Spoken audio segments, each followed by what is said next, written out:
नमस्कार दोस्तों, education Goyal channel में आपका स्वागत है। आप अगर नए हैं तो हमारे चैनल को सब्सक्राइब करें और लाइक करें और शेयर करें। इस चैनल पर 12th से लगा के हाई स्कूल, 12th और प्लस जो आप ग्रेजुएशन करना चाहते हैं, जैसे हो गया बीटेक हो गया, बीएससी हो गया, इन सब का सलूशन आप इस चैनल में पाएंगे। साथ में आप जो भी एग्ज़ाम की तैयारी कर रहे हैं उस एग्ज़ाम का आपके लिए यहाँ पर हेल्पफुल मटेरियल मिलेगा। ठीक है सर।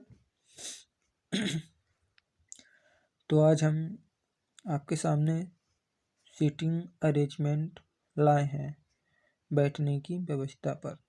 ठीक है, तो सबसे पहले हम रूल नंबर 1 के बारे में जानते हैं, क्योंकि ये जो सीटिंग अरेंजमेंट है इसका न्यूमेरिकल आपको 5 से 6 नंबर का आता है। आपके जैसे बैंक में हो गया और भी कई तरह के एग्ज़ाम है, वहाँ पर ये सीटिंग अरेंजमेंट आते हैं 5 से 7 नंबर तक के लिए। ठीक है, तो आप लोग ध्यान से देखिए और वीडियो शुरू करने से पहले आप लोग हमारे चैनल पर नए हैं तो आप लोग हमारे चैनल को सब्सक्राइब करें, लाइक करें और शेयर करें। ठीक है, तो हम शुरू करते हैं रूल नंबर 1 को। रूल नंबर 1 हमारा क्या कहता है?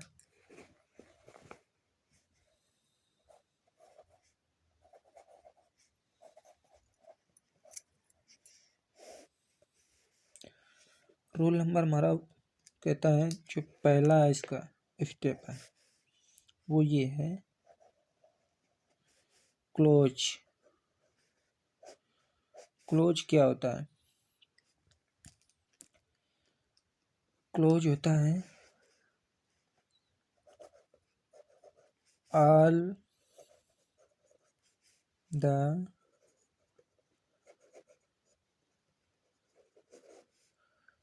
sitting around the circle facing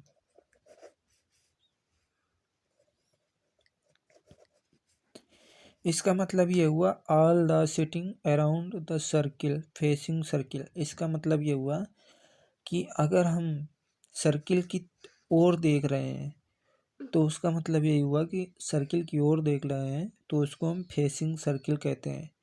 जैसे ये हमारा वृत्त हो गया, ठीक है, या तो इसको गोलाकार कह दीजिए या इसको वृत्त कह दीजिए या गोली मेज कह दीजिए, कुछ भी आप इसको संकेत समझ सकते हैं। थोड़ी देर के लिए आप मान लीजिए एक व्यक्ति हमारा ये बैठा है, एक व्यक्ति हमारा ये बैठा है, एक व्यक्ति हमारा ये, एक व्यक्ति हमारा ये। ठीक है, ये सभी अंदर की ओर मुंह करके बैठे हैं। ये हमारा सेंटर पॉइंट हो गया। ये सारे के सारे व्यक्ति जो हैं, ए हो गया, बी हो गया, सी, डी, ये सभी व्यक्ति अंदर की ओर यानी इस सेंटर पॉइंट की तरफ मुंह करके बैठे हैं, तो हम इसको नाम दे देंगे फेसिंग सर्किल। समझ में आया?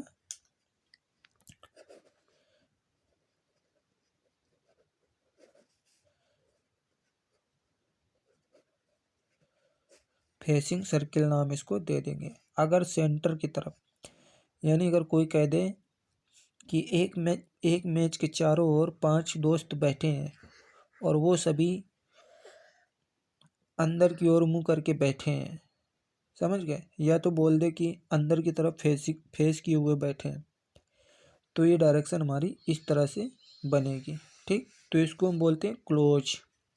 ये क्लोज वाली कंडीशन होती है। ठीक है,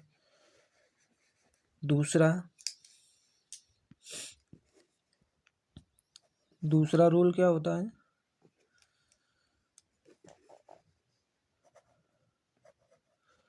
ऑल द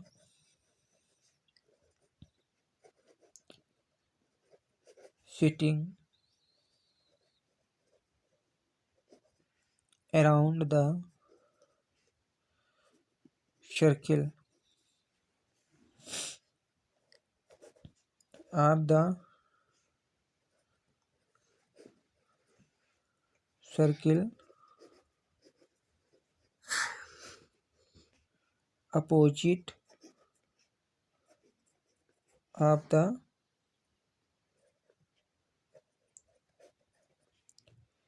सर्किल फेसिंग। इसका मतलब ये है all the sitting around the circle of the circle opposite of the circle facing. ये जो हमने पहली वाली जो कंडीशन समझाई है, जस्ट इसी का अपोजिट आप कर दीजिए, यानी जो फेसिंग सर्किल है इस फेसिंग सर्किल के आउटसाइड यानी सेंटर की तरफ मुंह करके ना बैठने पर तो व्यक्ति इस जो क्लोज वाले में है इसमें व्यक्ति अंदर की ओर देख रहे हैं, और हम इस वाले कंडीशन में अपोजिट में ये व्यक्ति बाहर की तरफ देखेंगे। जैसे ये हमारा हो गया वृत्त, या तो गोल मेज कह दीजिए, कुछ भी कह सकते हैं आप इसको, ठीक है।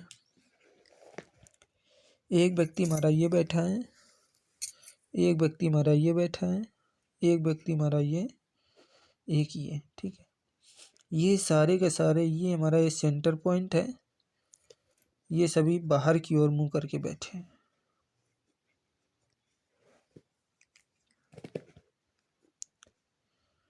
ठीक है। ये सभी बाहर की तरफ मुंह करके बैठे हैं, तो हम इसको बता देंगे। ये हमारी दूसरी कंडीशन हो गई।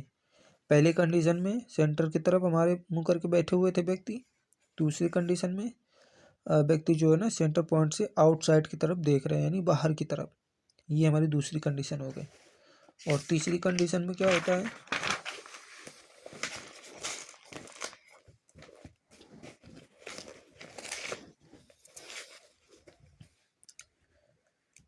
तीसरी कंडीशन हमारी ये होती है,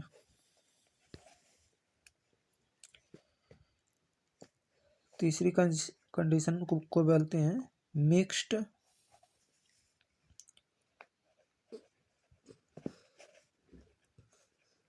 अरेंजमेंट। मिक्स्ड अरेंजमेंट में क्या होता है सर कि इसमें एक तो फेसिंग सर्किल वाले आ जाएंगे और opposite of the facing circle वाले आ जाएंगे, दोनों आ जाएंगे इसमें। यानी कि हम एक गोल मैच के माध्यम से इसको समझने का प्रयास करेंगे। जैसे कि मान लो ये व्यक्ति बैठे हैं, ठीक है। एक व्यक्ति हमारा ये सेंटर पॉइंट हो गया, एक व्यक्ति हमारा अपोजिट साइड यानी सेंटर से आउटसाइड यानी opposite of the circle facing बाहर की तरफ बैठा, एक व्यक्ति अंदर की तरफ बैठा, ये व्यक्ति बाहर की तरफ, ये व्यक्ति अंदर की तरफ, ये भी व्यक्ति अंदर की तरफ। नाम दे देते हैं A B C D E. तो इसमें देख लीजिए कुछ व्यक्ति अंदर की ओर भी बैठे हैं, कुछ व्यक्ति बाहर की ओर भी मुंह करके बैठे हैं, ठीक, समझ गए। ये एरो दर्शाता है कि किस तरफ मुंह करके बैठा है, समझ गए। अगर अंदर की ओर लगा है तो इसका मतलब ये है कि ये अंदर की ओर मुंह करके बैठा है, ये बाहर की तरफ है तो इसका मतलब है कि बाहर की ओर मुंह करके बैठा है, ठीक है। ये तो कंडीशन हम समझ गए।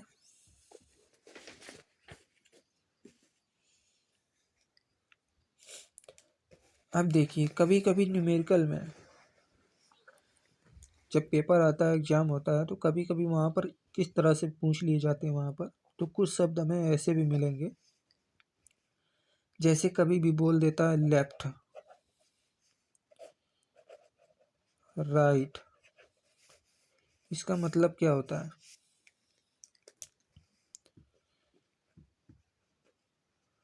बायां, ये दायां, ठीक है। दूसरा नेबर्स,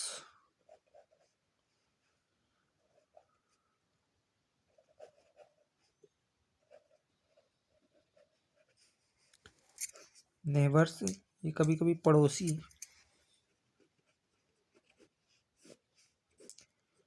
यह तो निकटवर्ती लिख के आ जाता है। ये शब्द बहुत ही हेल्पफुल होंगे आपको न्यूमेरिकल सॉल्व करने में, ठीक है। क्योंकि न्यूमेरिकल में कभी लिखा होगा बायां, दायां या पड़ोसी या निकटवर्ती, तो आपको समझने में बड़ी दिक्कत होती होगी। तो इसलिए अगर अंग्रेजी माध्यम से आप लोग तैयारी कर रहे हैं तो नेबर्स आपको लिखा आएगा, लेफ्ट राइट नेबर्स, ठीक है। और हिंदी में पड़ोसी, निकटवर्ती, तो इनका मतलब भी जानना बहुत जरूरी है। तीसरा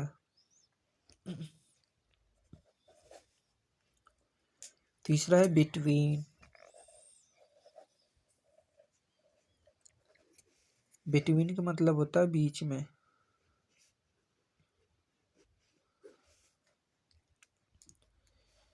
चौथा नेक्स्ट टू। नेक्स्ट टू का मतलब होता है अगला स्थान।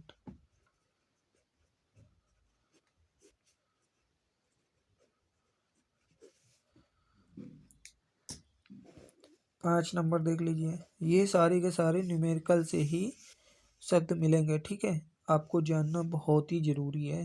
अगर आप सेटिंग अरेंजमेंट के न्यूमेरिकल को सॉल्व करने की कोशिश कर रहे हैं तो ये सारे शब्दों का मतलब आपके लिए जानना बहुत ही ज़रूरी है, ठीक है।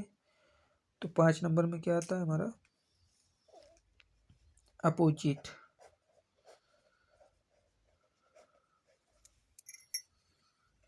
विपरीत इसको बोलते हैं। छः नंबर में भी आता है हमारा फेसिंग।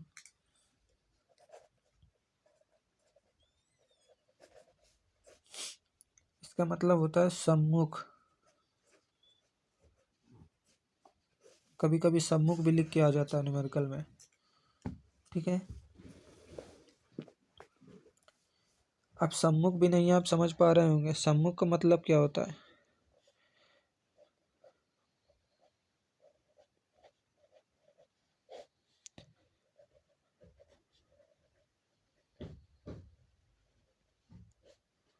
सम्मुख का मतलब है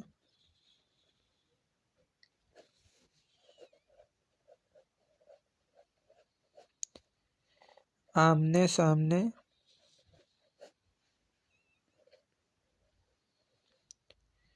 फेस होना चाहिए।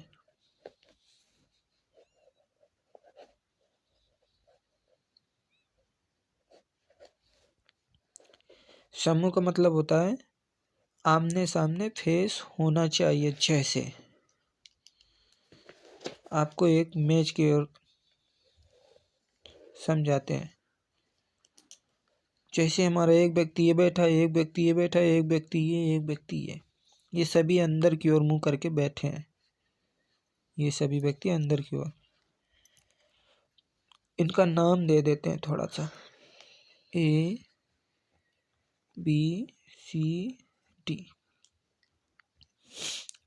आपसे बोल दे कि ए का सम्मुख कौन होगा, तो ए का सम्मुख सी वाला व्यक्ति होगा, समझे।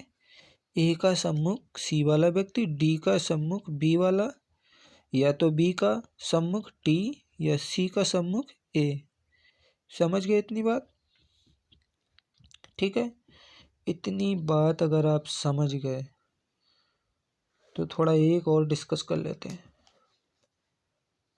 ये हमारा डायरेक्शन का भी बहुत ही मालूम होना चाहिए, डायरेक्शन का भी ज्ञान होना चाहिए। ये हमारा उत्तर होता है, ये हमारा पूरब होता है, ये हमारा दक्षिण होता है, ये हमारा पश्चिम होता है। अब जो भी व्यक्ति ऐसे कह दे कि उत्तर की ओर मुंह करके बैठे हैं, समझ रहे हैं, जब उत्तर की ओर कह दें तो फिर ये बायां हो जाएगा और ये दायां हो जाएगा।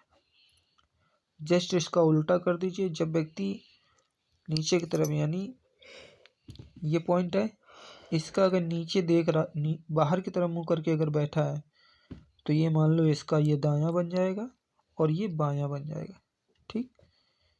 इस तरह से समझने का प्रयास करिए।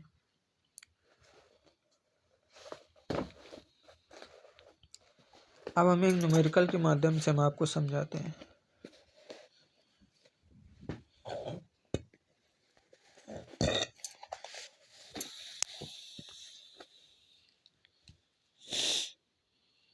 न्यूमेरिकल के माध्यम से हम आपको समझाते हैं, ठीक है। जैसे कि देखिए 8 व्यक्ति MNPSTVX और Y एक सीधी पंक्ति में बैठे और सभी का मुख उत्तर की ओर है। सीधी पंक्ति मतलब या तो एक बोल दीजिए कि सीधी रेखा या तो सीधी मेज, समझ रहे हो ना। इन शब्दों का गौर करना आपको अति आवश्यक है, तभी आप सिटिंग अरेंजमेंट के ये बैठने की व्यवस्था के न्यूमेरिकल को आप सॉल्व कर पाएंगे, ठीक है। ठीक है, तो उसने बोल दिया है कि एक सीधी पंक्ति में, तो सीधी पंक्ति हमारी ये हो गई, ठीक है। हमने सीधी पंक्ति कर ली। व्यक्ति कितने बैठे हैं? 1 2 3 4 5 6 7 8। 8 व्यक्तियों को इधर बैठा रही है। 1 2 3 4 5 6 7 8। 8 व्यक्ति बैठ गए। कंडीशन समझने की कोशिश फिर से कीजिए। बोला सभी का मुख उत्तर की ओर है, तो उत्तर किधर है? डायरेक्शन अभी बताई थी आपको। ये हमारा उत्तर, ये पूरब, ये दक्षिण और ये पश्चिम। तो उत्तर हमारा यही तो है। तो उत्तर जब है ये, तो तुरंत एरो ऊपर दर्शा दीजिए, ठीक है। ये व्यक्ति सारे उत्तर की ओर मुंह करके बैठे हैं। अब कंडीशन आगे देखिए क्या बोल रहा है। एन व्यक्ति के किसी एक सिरे से दूसरे स्थान पर बैठा है। एन जो है वो पंक्ति के किसी एक सिरे से दूसरे स्थान पर बैठा है।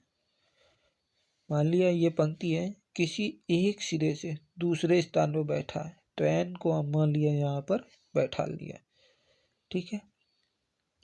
एम और एन के बीच केवल 3 व्यक्ति बैठे हैं। एम और एन के बीच केवल 3 व्यक्ति बैठे, यानी एन के बीच में इधर तो बैठा नहीं सकते एम को, तो एन के अंदर 1 2 3 3 व्यक्ति बैठ गए। हमने यहाँ पर एम को भी बैठा लिया। अब बोला पी एम के दाएं और दूसरे स्थान पर बैठा है। जो पी है वो एम के दाएं और दूसरे स्थान पर बैठा है। पी जो है एम के दाएं, तो हमने बायां दायां भी बता दिया था कि उत्तर की ओर अगर कहते हैं तो ये बायां, ये दायां। तो एम के, देखिए फिर से क्वेश्चन, पी एम के दाएं ओर, एम का दायां किधर है? इस साइड है, तो हम पी को इधर बैठा लें। दाएं ओर दूसरे स्थान पर बैठा, दूसरे स्थान पर पी बैठा दिया एम के दूसरे स्थान पर, यानी इसका दायां ये, ठीक है। अब बोला पी के दाएं ओर, पी के दाएं ओर जितने व्यक्ति बैठे हैं, पी के दाएं ओर जितने व्यक्ति बैठे हैं उतने ही व्यक्ति एस के बाएं ओर बैठे हैं। अब देखिए पी के दाएं ओर 1 2 3, ठीक है, और उतने ही व्यक्ति एस के बाएं ओर बैठे हैं, तो उतने ही व्यक्ति एस के बाएं ओर बैठे हैं, तो हम एस को इधर बैठा सकते हैं, ठीक है। बोल दिया ना उसने, पी के दाएं ओर जितने व्यक्ति बैठे हैं, तो पी के दायां, पी का दायां यही तो हुआ, तो व्यक्ति कितने हैं? 1 2 3।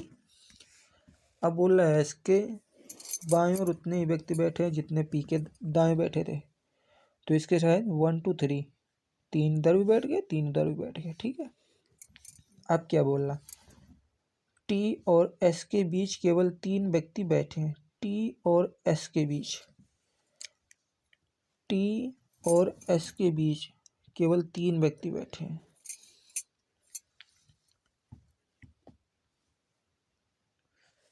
तो देखिए हम एस के इधर तो हम कर नहीं सकते क्योंकि यहाँ दो व्यक्ति मिलेंगे। हम एस के बीच में देखिए 1 2 3 हम टी को इधर बैठा लिया। एस और टी के बीच 3 व्यक्ति बैठ गए 1 2 3, ठीक है। अब टी पंक्ति के किसी भी सिरे पर नहीं बैठा है। टी पंक्ति के किसी भी सिरे पर नहीं बैठा है। वाई एक्स के दाईं ओर ठीक बगल में बैठा है। वाई जो है एक्स के दाईं ओर, तो एक्स हमारा ये हुआ तो वाई हमारा ये हो गया। अब बचा कौन?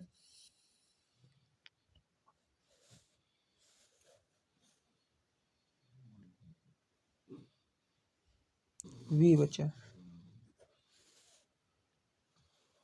वी के बाएं ओर तीसरे स्थान पर कौन बैठा है? वी के दाईं ओर, बाएं ओर।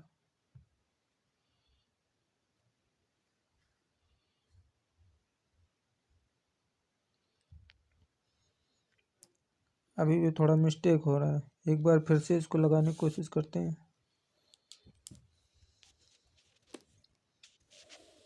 ये हमने सीधी रेखा खींच ली। 1 2 3 4 5 6 7 8, ठीक है।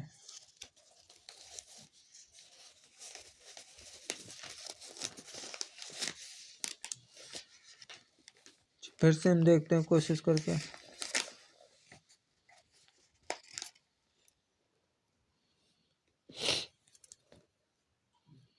एन पंक्ति के किसी एक सिरे से दूसरे स्थान पर बैठा है। तो एन किसी एक पंक्ति से दूसरे स्थान पर, मान लिया हमने एन को इधर बैठा लिया। एम और एन के बीच केवल 3 व्यक्ति बैठे हैं। एम और एन के बीच, तो इधर तो बैठ नहीं सकता, तो 1 2 3 एम को हम इधर बैठा लिया। इसके बीच में 3 व्यक्ति भी बैठ गए, ठीक है। पी एम के दाएं ओर दूसरे स्थान पर बैठा है। पी जो है एम के दाएं ओर, पी जो है एम के दाएं दूसरे स्थान पर बैठा है। तो दूसरा स्थान हमारा ये हो गया पी। एम का दायां यही हो गया ना पी, ठीक है। जितने और पी एम के दाएं ओर दूसरे स्थान पर बैठा है। पी के दाएं ओर पी के दाएं ओर जितने व्यक्ति बैठे हैं उतने ही व्यक्ति एस के बाएं ओर बैठे हैं। तो पी के दाएं ओर कितने व्यक्ति बैठे हैं? पी के दाएं ओर एक भी व्यक्ति नहीं बैठा, तो उतने एस के बाएं ओर देखिए। तो एस के बायां, एस का बायां किधर हुआ? तो हम इधर यहाँ पर इसको बैठा सकते हैं, तो एस का बायां भी इधर, यानी एस के बाएं भी कोई नहीं बैठा और पी के दाएं में भी कोई नहीं बैठा। ये तो कंडीशन हमने फॉलो कर ली। अब बोला टी और एस के बीच केवल 3 व्यक्ति बैठे, यानी एस के बीच में और टी के बीच में, तो हम टी को इधर बैठा दिया। इसके बीच में देखिए 1 2 3 3 व्यक्ति बैठे हैं, ये भी कंडीशन फॉलो हो गई। टी पंक्ति के किसी भी सिरे पर नहीं बैठा है। टी पंक्ति के किसी भी सिरे पर नहीं बैठा, ठीक है, ये भी बात सत्य हो गई। वाई जो है एक्स के दाईं ओर ठीक बगल में बैठा है। एक्स के दाईं ओर, तो एक्स हमारा कहाँ आ जाएगा? एक्स वाई, क्यों? एक्स का दायां यही तो हुआ, तो एक्स के दाईं ओर वाई भी बैठ गया। बचा कौन यहाँ पर? M N P S T V X और वाई, यानी वी बचा यहाँ, तो वी को इधर बैठा दिया। इतना बैठा दिया। आप देखिए यहाँ पर वी के बाएं और तीसरे स्थान पर कौन बैठा है? वी के बाएं ओर, वी के बाएं ओर तीसरे स्थान पर 1 2 3 यानी 3 यानी वाई, तो वी के बाएं ओर वाई बैठा है। यही हमारा राइट आंसर हो गया है, यानी वी के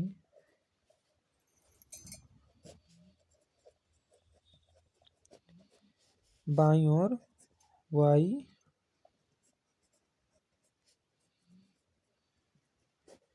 वाई बैठा, यही हमारा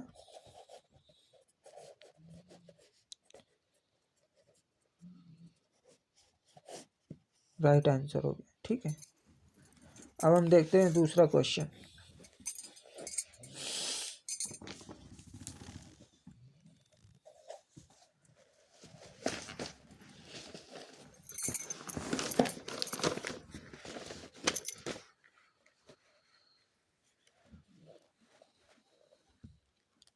दूसरा क्वेश्चन है, किसी पंक्ति में 4 दोस्त उत्तर की ओर अभिमुख होकर बैठे हैं। किसी पंक्ति में 4 लोग उत्तर की ओर, तो पंक्ति हमारी ये हो गई, इसमें 4 लोग 1 2 3 4 उत्तर की ओर, तो एरो हमारा ये साबित हुआ। ठीक है, 4 लोग बैठे हैं।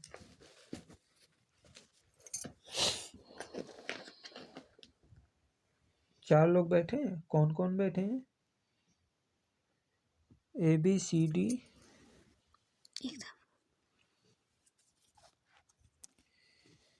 अब देखिए 4 दोस्त बैठे हैं, वो भी उत्तर की ओर। B किसी एक छोर पर बैठा है, B किसी एक छोर पर बैठा, तो B हम किसी एक छोर पर बैठा लेते हैं। मान लिया B हमने इस छोर पर बैठा दिया। ठीक है, अब देखिए A D के दाएं और दूसरे स्थान पर बैठा है। D ठीक B और C के बीच में बैठा है।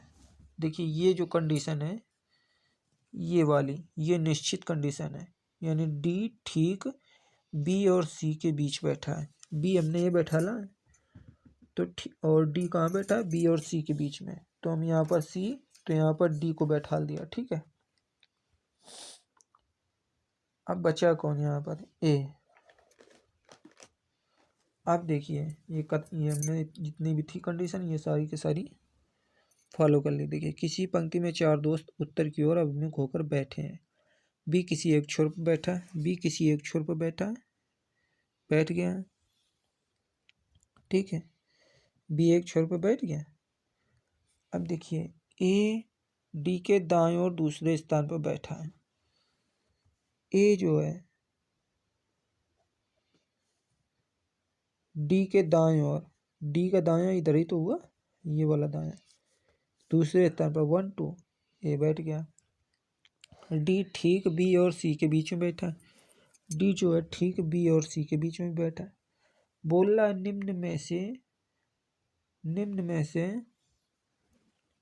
निम्न में से कौन सा कथन सत्य नहीं है? तो देखिए पहला, A और B एक दूसरे के बगल में बैठे हैं। देखो A और B क्या एक दूसरे के बगल में बैठे हैं? नहीं, ये भी गलत हो गया, ये वाला गलत हो गया। B D के बाएं ओर बैठा है, B D के बाएं ओर बैठा है, B जो है D के बाएं ओर बैठा है, ये वाला कथन सही हुआ हमारा। A किसी एक छोर पर बैठा है, A किसी एक छोर पर बैठा है, ये भी ठीक है। D के ठीक बाएं ओर बैठा है, C D के ठीक दाएं ओर बैठा है, C ठीक D के ठीक दाएं ओर बैठा है, ये भी सही है। तो कथन हमारा गलत कौन सा हुआ है?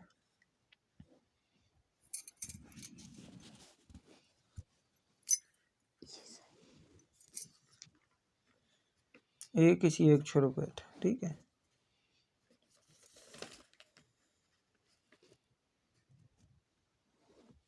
तो इस तरह से न्यूमेरिकल को सॉल्व करना है। ठीक है, बस समझने की कोशिश करिए। A और B एक दूसरे के बगल में बैठे हैं, इस तरह से। ठीक है, ठीक है, तब तक के लिए बाय बाय। और तब तक हम नया वीडियो लेकर आ रहे हैं आपके सामने। और अगर आपको ये मटेरियल अच्छा लगा है तो आप लोग सब्सक्राइब करें, लाइक करें और शेयर करें। ठीक है, बाय बाय, टेक केयर।